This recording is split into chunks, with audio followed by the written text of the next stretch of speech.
This free webinar series is part of the association's ongoing effort to spotlight timely topics and amplify voices across our profession. Now, who am I? I'm Maria Gomez. I'm the Associate Director for Residence Life at King University. My pronouns are she, her, and ella, and I am one of the co-chairs of the Women in Housing Network. And joining me, we also have our second co-chair, Quinika. If you want to introduce yourself real quick.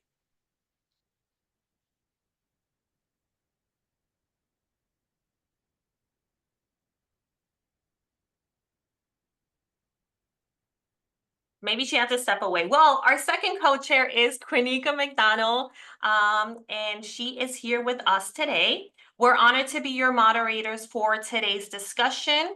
Our panel for today features 4 incredible women leaders who will share their journey to executive leadership, reflect on overcoming barriers, and offer strategies to support women aspiring to lead. We encourage you throughout our session to engage through the chat and share your questions in the Q&A box. We'll leave time at the end, so feel free if a question pops up to put it in the chat, and we'll go back to those at the end of our session. Before we begin, a quick note.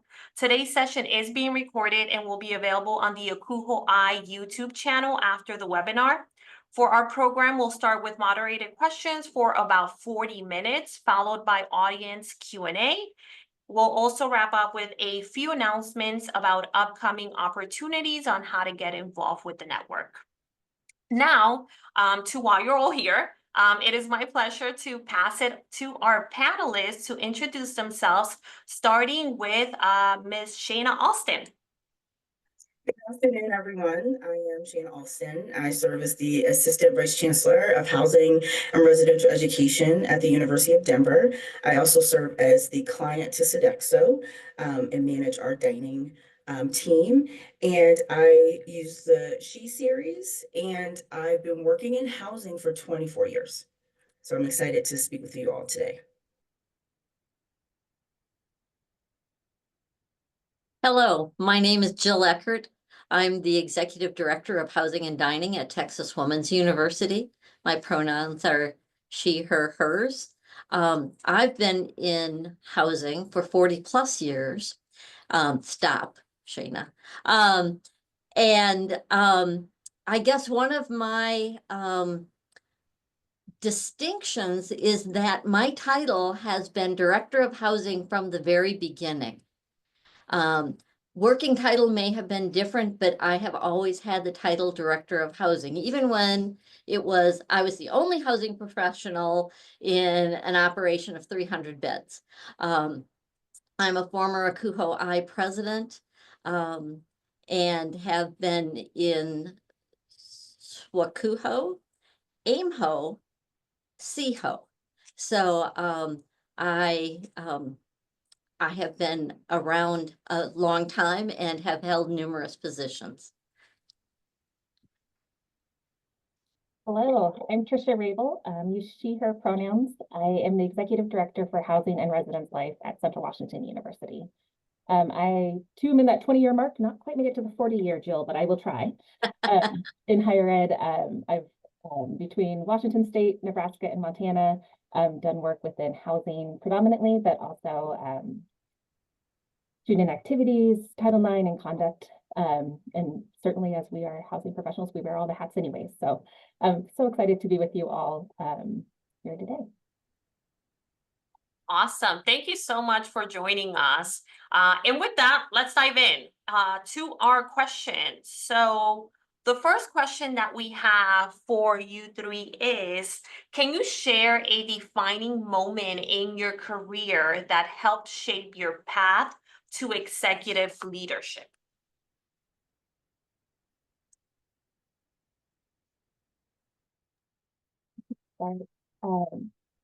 I teach in our master's program at Central, and I often talk about crucibles of leadership, like that one moment that changed your trajectory.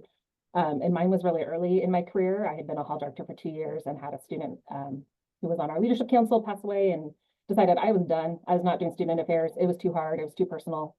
I'm going to do data and HR and something different. And I tried that for 6 months. But my partner was still a hall director at a different university.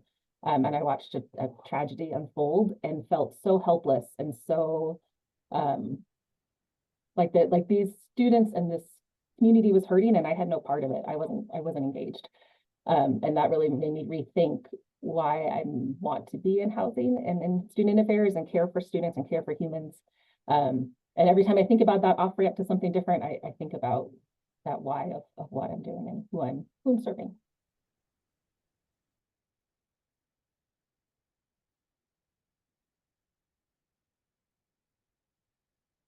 Dana, you want to go next? Go next.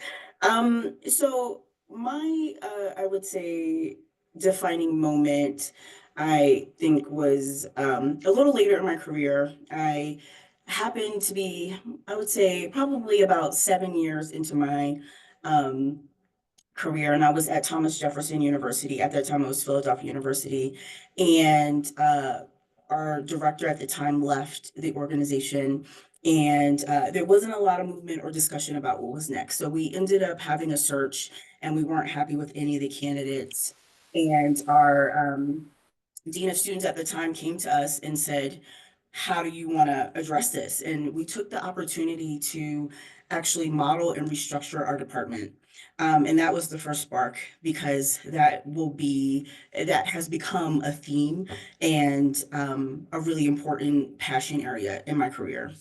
And it was two young folks running the department, and we suggested that we be directors of our respective areas, and they accepted that proposal. We were able to build out a support team. And that same year, I stepped in as president of MACUHO. So I should have shared, I not only have been the president of MACUHO, but I've also been the former chair of the ACUHO-I Foundation. And in both of those spaces, I was the first Black woman to step into those spaces. And at that time, when I became the president of MACUHO and I was this director role, I thought I was young, and I was pretty young in my career. I was one of the youngest MACUHO presidents, and I really felt in that space that I was needed, that I was trusted, and people believed in my leadership. And my leadership was really grounded on I'm serving the people. And it was important for me to represent the people who don't often get represented in these spaces. And so that has been a hallmark of my career as well. So I would say that's, for me, the defining moment. I think for me, I've had several defining moments, typically because of rejection. And I didn't get the job. I ran for ACUHO-I president and I didn't get it. But I've also found that in each of those, what some people may say crises, they turned out, in retrospect, they were fabulous turning points for me. The fact that I had run for ACUHO-I president and didn't get it, if I would have gotten it, what was happening on campus, I probably would have had to resign my position. And so it ended being the best decision that was made for me. And it turned out to be great, and was always able to overcome, rather than say, oh, okay, no one loves me. No, this time in this place wasn't the right time and place. And so that's happened several times along the way. And I am at the place I need to be right now and loving it. And I'm in wrapping up my 10th year here. So. Thank you for that. With all of those experiences, right, in your time in higher education, what are some of the biggest challenges you faced as a woman rising to an executive role in housing and residence life? I'll go ahead. I'll take this one first. In many of my positions, we were involved in building residence halls. And so I've been involved in the construction of over 4,000 beds, 7 different projects. And so you tend to be the only woman in the room. And we did public-private as well as even institutional funding of those, and you're still the only woman in the room. And so how do you make a place for yourself, a large enough place at the table for you, and not just take a little slice, but no, I want my 3 linear feet that I'm supposed to get according to conference services. And recognizing that you do have an expertise, but you need to prepare. You can't walk in unprepared. But I've also found, just like if somebody asks you, why do you do what you do, you'll go on forever and talk about that. It's the same thing with facilities people. If you don't understand, ask the question. If you don't understand the abbreviations we use, they use them in facilities. They use them across higher ed. So stop and say, help me understand what that is. And so don't be afraid to stop and say, whoa, you're moving too fast. I need you to go back a couple of steps.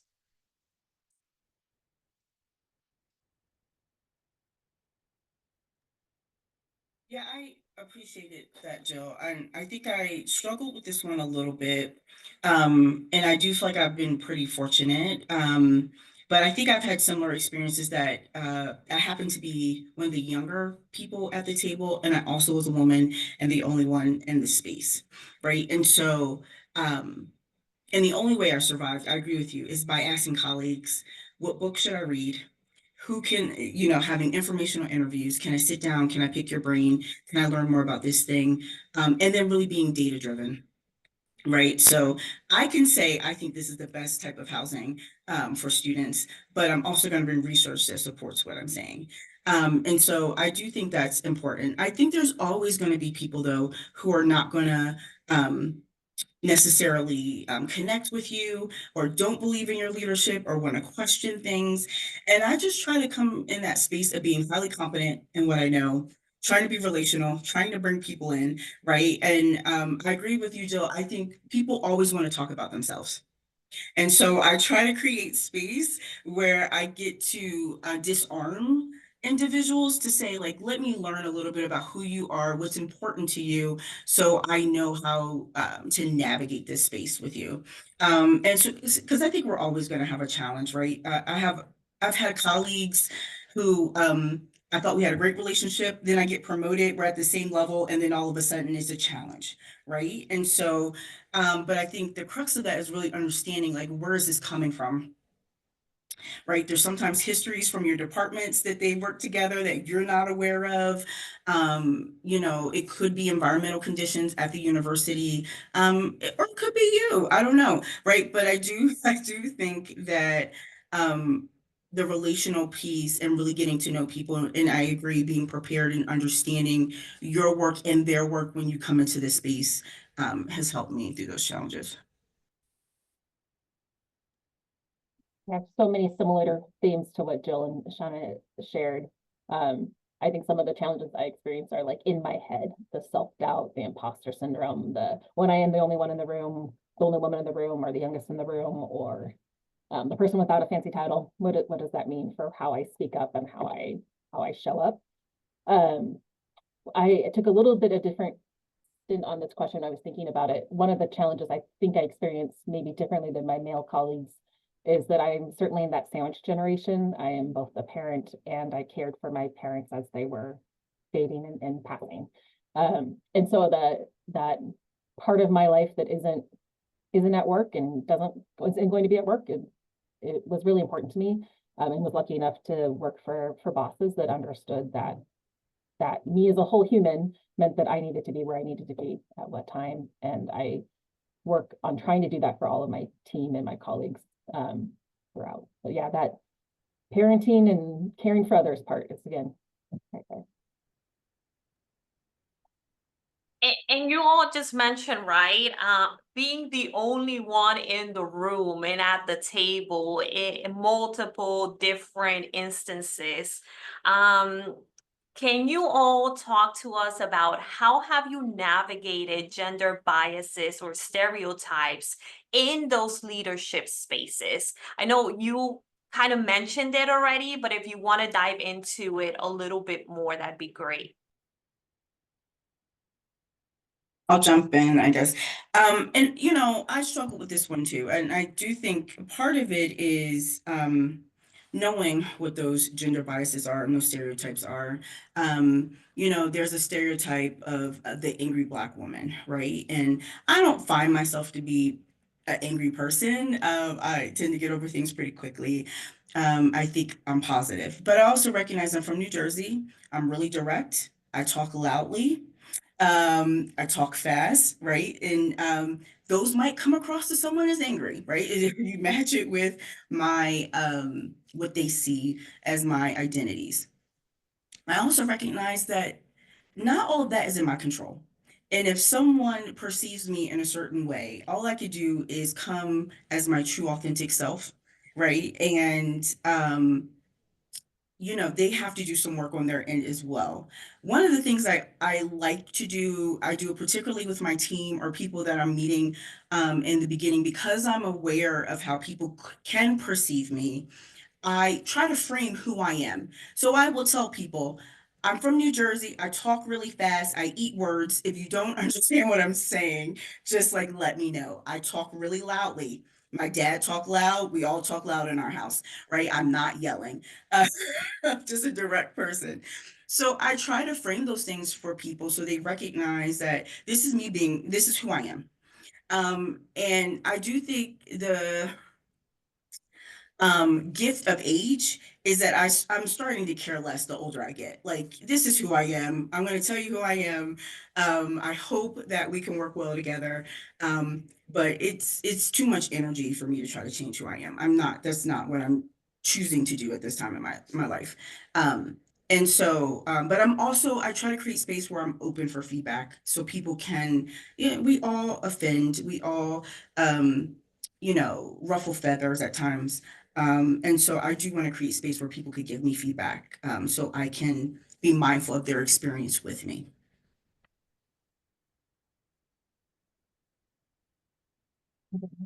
Um, I I think one of the things I think about is I'm trying to be aware of the intersectionalities and the privilege I hold at the table.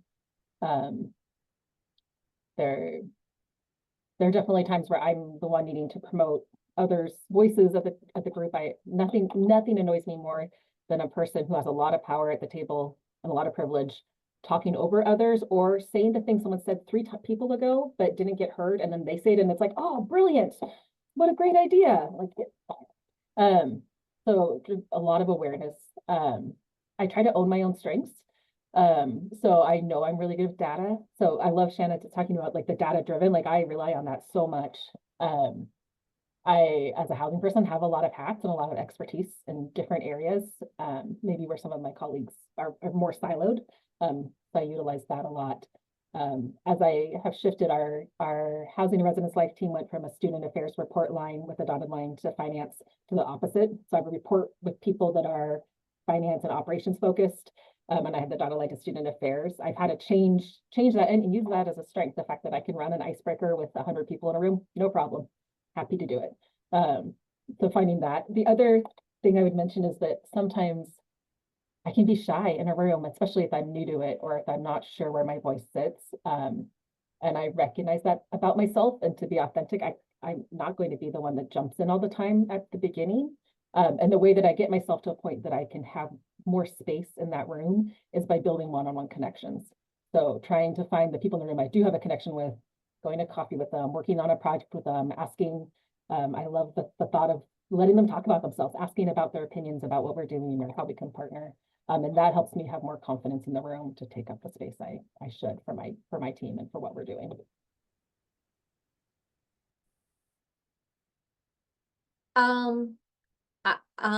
While I am not from New Jersey, I am certainly assertive, although some would call it a different A word. I am assertive. I am going to tell you what I'm thinking. You know, my staff appreciates most of the time the critical feedback because we don't give it. And so my job, I believe, especially in your executive leadership position as you're supervising assistant directors, associate directors, and things like that, is one of polishing. Not, you know, they already have their set of skills, expertise, their personality, their style. My job is to polish, I believe, and make them better for the next position and get them ready for that next position. Even though I don't necessarily always follow my own advice, I certainly can help help staff, you know, polish those things. I remember a staff member, he was nearly 10 years into the position, and I gave him some critical feedback in his evaluation, and he's like, Jill, you're the first person who has ever given me any critical, constructive feedback. And I'm like, that is sad, because you should have gotten some. I mean, it wasn't anything egregious, but you should have gotten some of this feedback along the way. And so what you see is what you get with Jill Eckert. So Thank you for that. And in your current positions, right, you are all on executive roles. So you're comfortable and confident in who you are in your positions at this stage. Now, I want you to think back, kind of, sort of, right? I want you to think back from a mid-level position. What strategies helped you advocate for yourself in male-dominated or hierarchical environments? Because I think there's a difference in there. So if you guys could talk on that, that'd be great.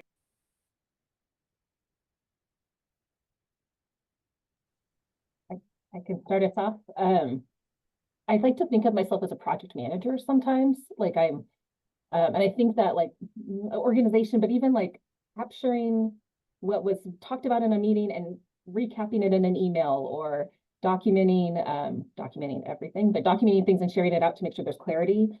And it's a fine line between being the project manager of a team or relationship or a coordinated effort to being the secretary or the person taking the minutes. I never volunteer to take the minutes, but I will make sure that everyone knows where we're at. And so I think that skill has really helped, especially in the more technical rooms I'm in.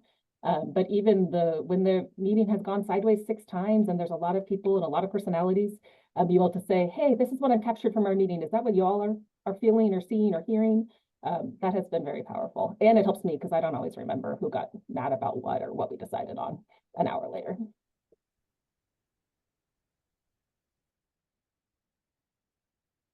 I think for a mid-level position, and while it's been a while, I think it's a matter of recognizing that your role should not just sit in your department, that you should join committees, whether within the division or whether it's within the institution, that when the chancellor hosts her holiday cookie party, you should go to these things. You should be seen. Because at many places, it shows an interest outside of just your position. And if all they see is you're a good housing professional, they're not necessarily going to see you as promotable into something transferable, whether that's into the union or whatever. And so I would certainly encourage folks to, even if it means you're grabbing somebody from your department to go to the holiday cookie thing, you're going to see people, you know, your institution is always big enough that you talk on the phone, but you never saw them in person. And so now you can put names and faces together, and that will help down the road when you're struggling to get a purchase order done or collaborating on some kind of function. So getting out of your office helps. To build off of my fellow panelists, I agree with Joe. I think networking is a invaluable skill that people shy away from. And there is value to is not just who you are and what you do, is also who you know. And I think that helps us learn. It helps us stay connected. And you are on top of the mind when there's opportunities as well. I would say strategy has always been really important to me. And so what that looks like for me is a balance of being relational and process oriented. And so like, you know, Trisha said that data is a piece of it, right? That's how I tell the story. But I need to know how to relate to folks, what's important to them, how I can support them. And so that's part of it. I would say the last piece that I would suggest is managing up. I have really put a lot of energy in managing up. I still do it, right? Even to the point my supervisor is the vice chancellor who reports to the chancellor. It is important for me to know how the chancellor works, what he thinks, how he ticks, because that is how I can best design information to get it to my supervisor so he can get it up. And so I think managing up is a skill that I think very often we think our supervisors should always be adapting to us. And I do think that's important, but I also think we have to understand them, how they work, how they like information, and how we can be valuable to them. And so I would encourage you to think about that. Great advice. Great advice. Great, thank you for that. Okay, so now shifting over to mentorship. Have you had mentors or sponsors who supported your journey? How did those relationships impact your career and your journey? And also, as the second part, how did those mentors become your mentors?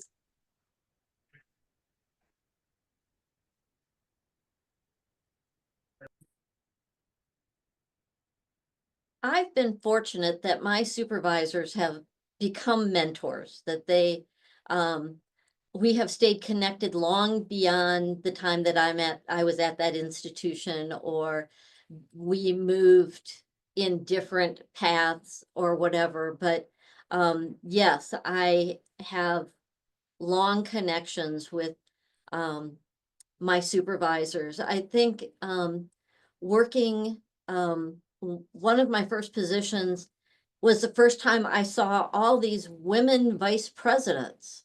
There were more women vice presidents than there were men. And it's like, oh my gosh, I need to think of this is really incredible and very powerful.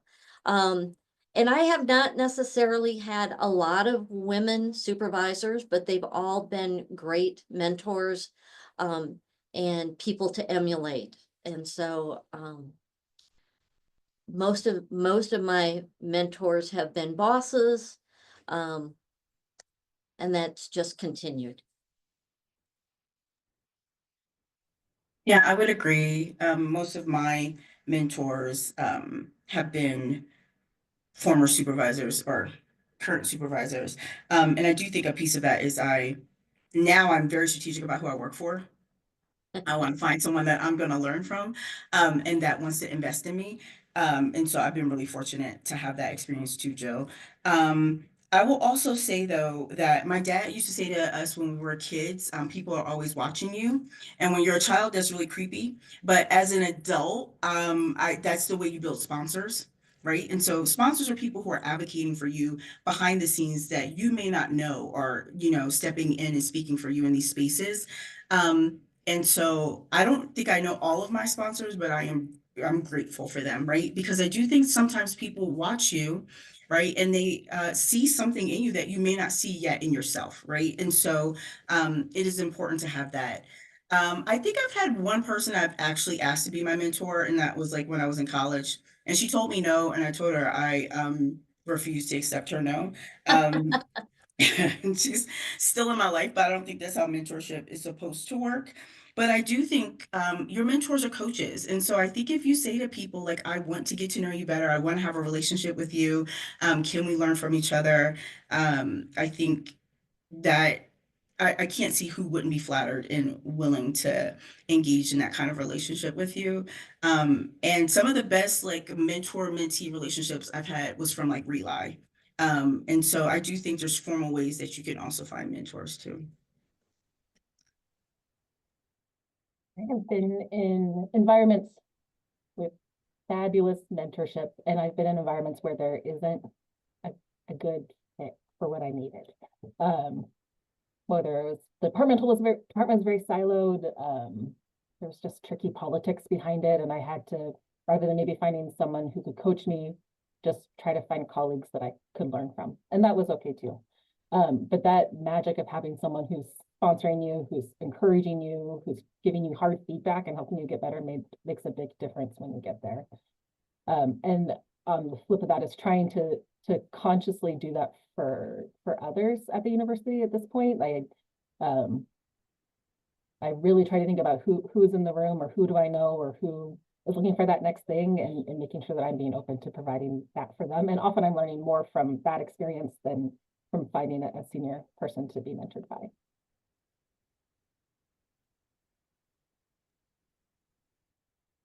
Thank you so much for all this insight. Next is, what policies or practices have you seen that effectively support the advancement of women in higher education leadership?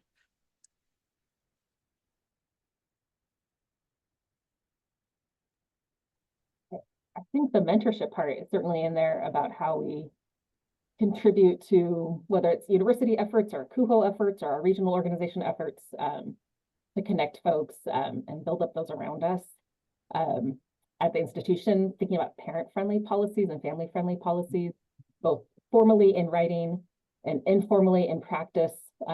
Nothing makes me more frustrated than when a colleague's talking about their frustration with their employee who just came back from maternity leave and isn't showing up, or is getting pump breaks. Like, this is very basic. But if you haven't lived it, you maybe don't understand it or see it. So trying to help advocate and promote. We recently talked a lot about miscarriage and pregnancy loss being something that wasn't as called out in our policy as maybe it could be, about how to use it. So all those things about who we come to work as for whole people. And then the final thing, I think, in terms of a practice that I think it supports the advancement of women, but also the advancement of folks that show up differently to work, is the way that I build teams. So when we're interviewing someone to be a full-time staff member, I'm spending a one-on-one time with them during that interview. And I'm pulling out the org chart and talking through the organization, how we were created, why we're formed where we are, what we value, what our culture is, what I expect. So there's no room to create the other narrative. I want to be really clear of who we are and how we do our work.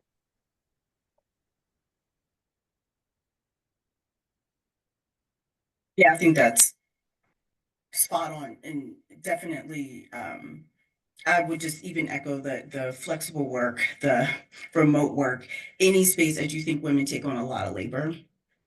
Um, uh, and any space that we can give people to also balance their life, I think is valuable. I do think like networks like this in other professional associations is important as well. I do think one of the things that has helped fortify me as a woman in housing and just in leadership has been my support network of other women, right? Like, so Jill's a part of that. Like, there are a lot of other women who have really held me up. I could stand on their shoulders. I can call them up if I needed something. And so to create your own networks, like outside of larger spaces, I think is also important. There's also, professional opportunities. Like there's sometimes like pre-conferences specifically for women in leadership. There's a HERS Institute that we host here at DU. So there's so many spaces that I think are empowering. You can learn a lot from each other and also support each other in your work. And then the last piece I will say is the representation piece. I agree with Jill.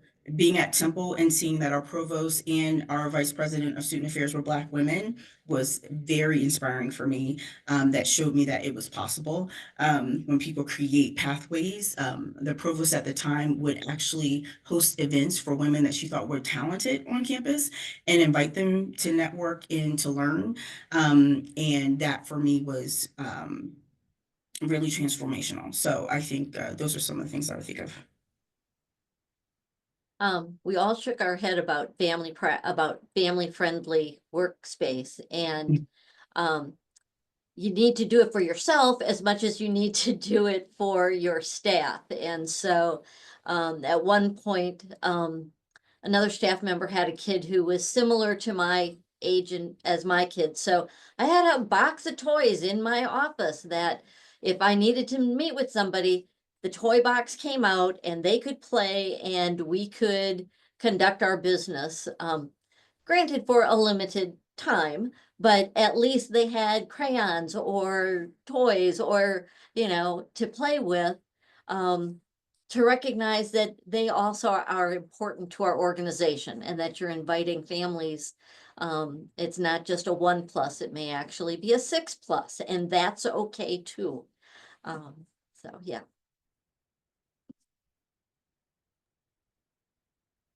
Thank you. Now we are down to our last two questions. Now talking about authenticity and professionalism, balancing the both of those in leadership, it can be difficult depending on the situations and spaces we're in. How do you balance both authenticity and being professional in leadership while managing the expectations and biases of the spaces that you're in?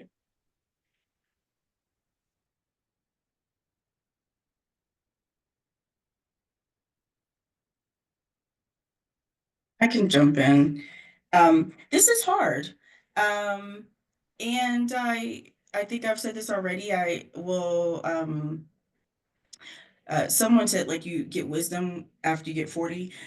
So but I think we all have wisdom to give. I think it's a journey. I wouldn't say I was this way when I was early in my career. At some point, I think I was like an assistant director. I decided to honor myself in all that I do and all my decisions. And once I made that decision, it may not always be the right decision, but if I felt good about it and I could sleep at night, that was important to me. And so that has been kind of my compass in how I approach my work.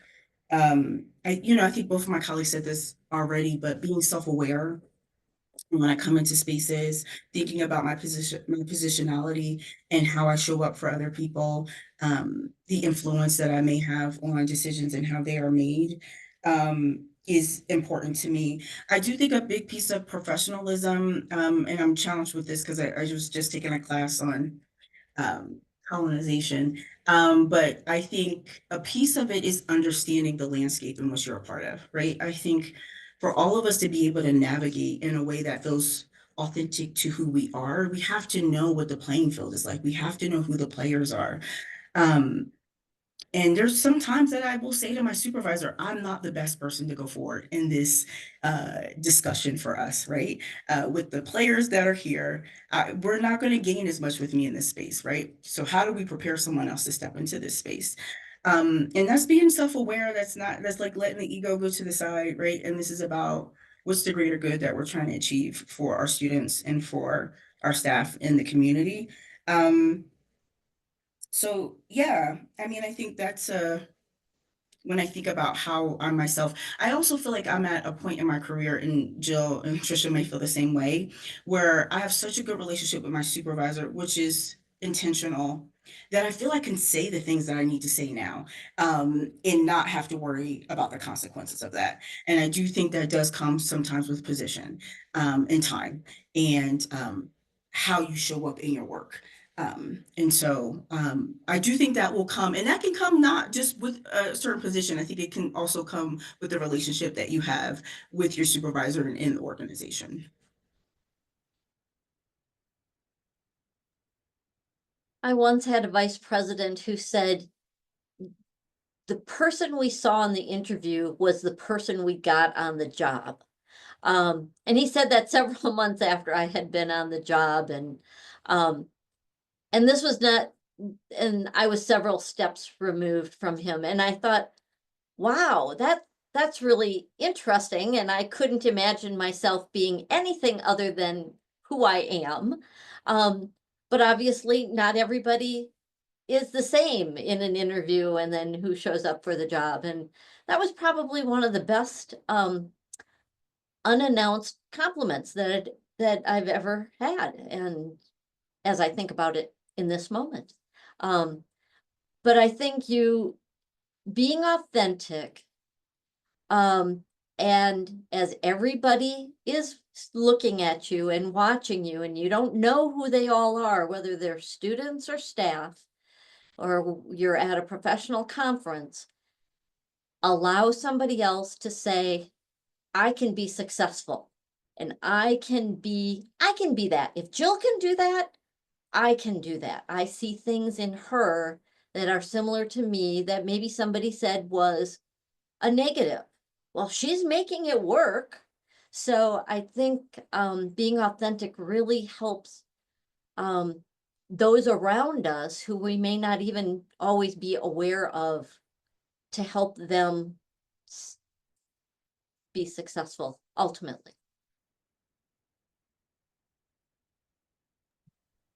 Such a paradox, like trying to both be yourself, but professional enough. And if you're in a room that isn't feel as welcoming or doesn't seem like quite the right fit, that it's so hard. I like my day-to-day nature is very casual with my team. We're very chatty. We talk about ourselves and our family and where we've been and where we're traveling to next. And I have really high expectations. So like when we show up to the orientation, we're at a different lens, or we show up to a committee meeting, we're a little different. So I talk a lot about fluidity, communication. We do a lot of context building. I always try to like make sure I'm on the context building side and not like the gossip side, but like, hey, you need to know the room you're going into. These are the politics of that room. This is the history. We're gonna do the best we can with what we have. Lots of grace. For myself, it means finding a space that I can be that person that someone saw in an interview the same way that I am in the room. So if I was at an institution or a position where I couldn't act the same way I am at home or the same way with my friends or family, I would really struggle. And I think that sometimes we have to mask a bit, but there's only so much you can do before you start to lose a little bit of yourself. And then finally, I've come to grips with the idea that I can both be an aspiring leader and I can learn and grow and put myself in really hard scenarios. And that does not mean that I need to aspire to the next promotion. I think that sometimes, and as we sit here with senior leaders at the table, sometimes being where you're at and being happy in your job and doing good things is the aspiration that is just fine. And I have to keep reminding myself, it's not a competition. It's not a race. I'm not late to the table. I'm not late to the party because I'm not an AVP or VP somewhere. I am doing a job that I want to do for the next 10 years. And that is a great experience to be at. You'll probably never have more autonomy in your position as a director of housing than any place else. And so I don't aspire to anything more than a director of housing. I am the queen of my kingdom and I love it. So I should say aspiring is also great. Like there are leaders I work with that I'm like, oh, you are so ready and I cannot wait to work for you one day. Like they're ready, but it's okay also to be okay where you're at. It's okay to do the job that you're in. I love that you said that. And I do think it's important to be present where you are, and to give that everything. And it's okay to aspire to be a director of housing. Like that is an amazing opportunity. And I think we have so much pressure. I think that is the patriarchy, right? Like you got to keep moving up. You got to keep, someone told me up and out in 3 years. And I was like, that ruled my career very early on. And then I started to question myself, you've been here for 4 years, what's wrong? What's next? And that's not sustainable. We have families, we have connections to places, people. And so I appreciate you both saying that. well, the hierarchy of housing doesn't allow you to do 3 years and out. There's only one director. and there's 20 hall directors. So the math does not support that. The math is not mathing. No. Yeah. And it's so refreshing to hear, right? Because the pressure is a lot, right? And the push of what's next, right? What's your next position? So thank you for sharing that. Now, to wrap us up, what advice would you give to women who aspire to move into executive roles in housing and residence life? I think there has been so much in here. I've been taking notes on the side, learning from my colleagues.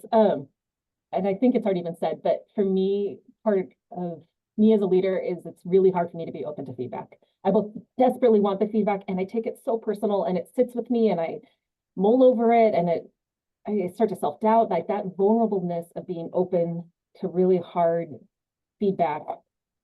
And the best growth I've ever had is when I've had hard feedback from colleagues or from a VP that I don't even report to, that has had to change the way that I operate or the way that I lead or the way that I serve others. So like the ability to put yourself out vulnerably when you can and you feel safe to, and then take that feedback for what you can. It's not always good feedback, but if it is, and it's something that can help you, to take it as best as you can.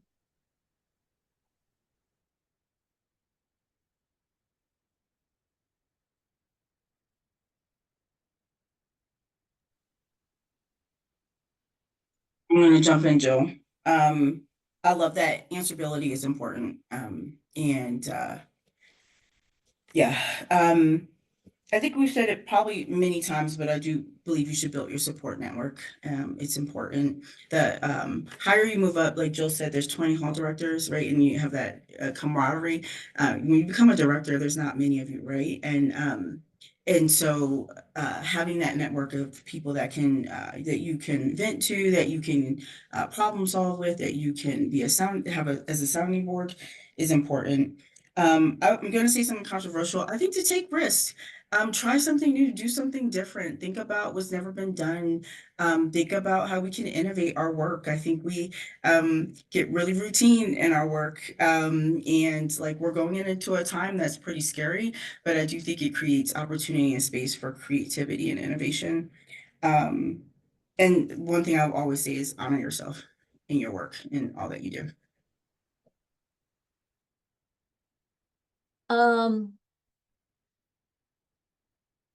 For me, recognizing your exterior, how you dress, how you present yourself is what people first see about you.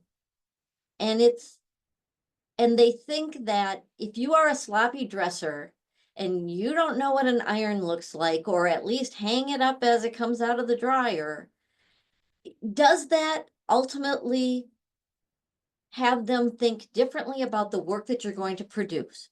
That there's not an attention to detail, that you're not paying attention to certain things. And so, while I do have a fabulous wardrobe, you can have a fabulous wardrobe without a lot of money.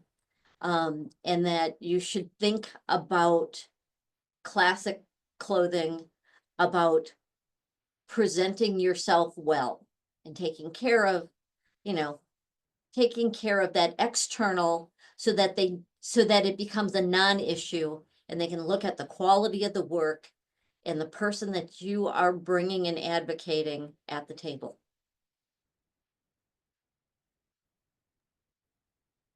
Thank you. And we have two more questions from our audience. One we already answered, which was what strategies help you advocate for yourself in male-dominated environments, which we talked about. And the second question is, how do you continue to advocate for others when folks may not see or understand the importance of a shift in policy or practice, especially if folks see your advocacy as negative because of your identity as a woman? I'm gonna put that also in the chat Please, at the that's a bottom. lot. Yes, it's a long one. No.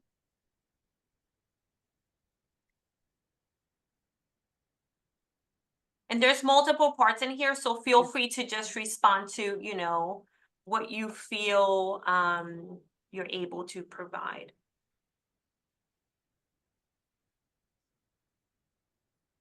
Some initial thoughts is, you know, who you bring with you to meetings is important. Have you coached them so they understand? And I think Trisha may have mentioned this. Do they understand what you're walking into? And are you there to listen and observe, or are you there to be a contributing member of the conversation? Because sometimes you're there to observe. And so I think that thinking about, can you bring someone, and then who should that be, is important. Thank you, Jill. Nobody talks about context. I think part of the thing I'm trying to process is the team struggling? Is my team struggling with the shift in policy and practice, or is someone else experiencing that? So I do think a piece of it is also understanding, like, who am I appealing to? Right? And if they find me to be negative because I'm a woman, I think I don't know that I fully understand how they are receiving information and how they want to receive information, right? I think sometimes people take when you counter, like have a counter argument or have a counter narrative that comes off as negative to them, and it doesn't have to be negative, right? I think, how do you find the opportunities in what you're saying for both parties? So like everybody needs more staff. I need more staff, right? But the university also wants to cut costs, and there's certain things that they want to achieve. So my point is, how do I help them achieve what they need to achieve, but also advocate for building my staff team, right? And sometimes it works, sometimes it doesn't work, but I have to know who I'm appealing to and what is their motivation in this space. I do think though, and I think Trisha and Jill have said this at different points, my team knows that I'm fully transparent with them, right? Like, transparency is not completely see-through. They know I tell them everything that I can tell them in the moment, and I will make sure that they are prepared to go into spaces, right? And that is my responsibility to them and to our team as an organization. So I do think when things shift, and we have to pivot, I think they recognize that. Like, one question I asked, similar to Trisha, I interview everyone on our team that are not student staff, and I asked them, how do they respond to change, right? Talk to me about an incident where you have had a shift, or, you know, and I want to see how they are responsive, because I know the environment at our institution is constant change, right? And so I do think there's an aspect and an element of preparing your team for the things that we can't foresee. And then I do think there's an aspect of appealing to the person that you're trying to have them understand what you're advocating for your team. Yeah. Appreciate that. Yeah, the wisdom in the room speaks for itself. My only other comment would be, I remind myself a lot that other people's opinions of me is not my business. So I can be perceptive and self-aware all I want, but if I am doing the right work and my values are what they are, I'm going to keep doing that.